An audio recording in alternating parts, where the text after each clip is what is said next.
Every time you choose the path of least resistance, scrolling, rewatching the same shows, running through an identical daily routine, your body is making an active biological calculation.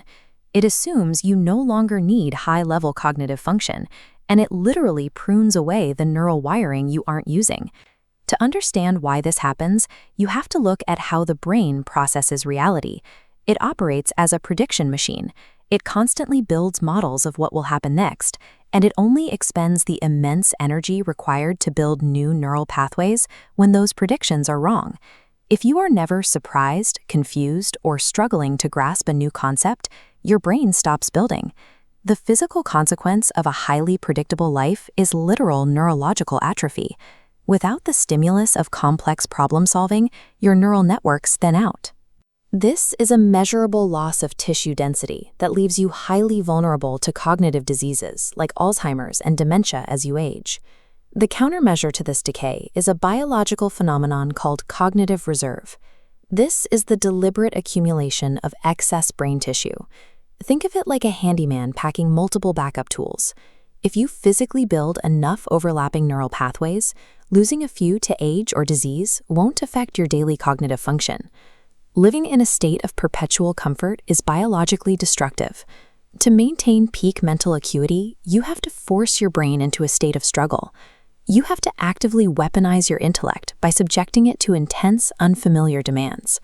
When you force yourself to master a difficult skill, like a new language or high-level mathematics, you trigger physical, structural changes inside your skull.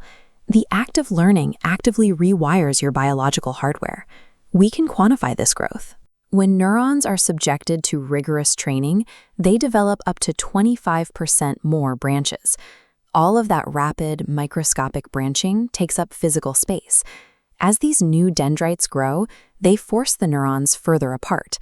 This expansion leads to a measurable increase in the volume and thickness of the cerebral cortex, the outer layer responsible for high-level thought. Sitting down to study a difficult subject is a highly active physical process. Every hour of deep concentration weaves biological Kevlar inside your head.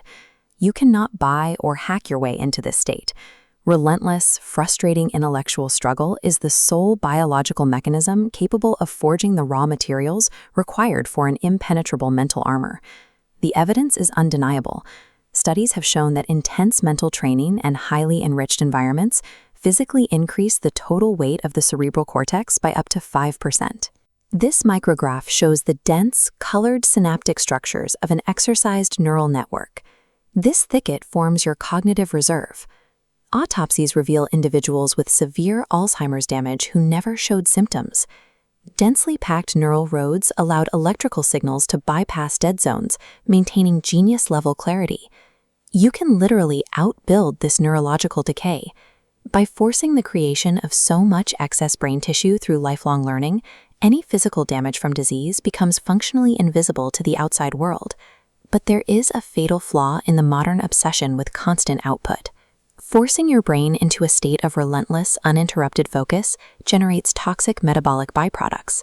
If you stay awake and locked onto a problem for too long, these toxins accumulate and begin to actively impair the very cognitive shield you are trying to build. To achieve true intellectual mastery, you have to embrace a biological contradiction.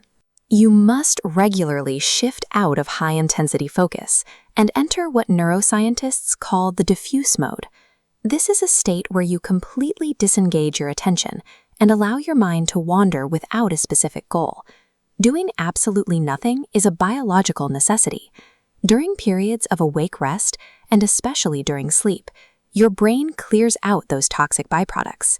More importantly, this idle time is when your subconscious mind takes the raw data you've struggled with and physically solidifies it into heavy, permanent neural networks.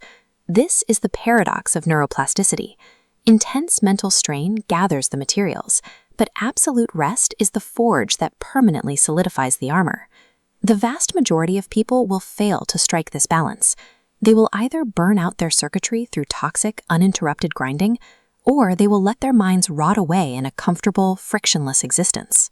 Understanding the strict biological mechanics of your own brain is an elite advantage, and we decode these systems every single week.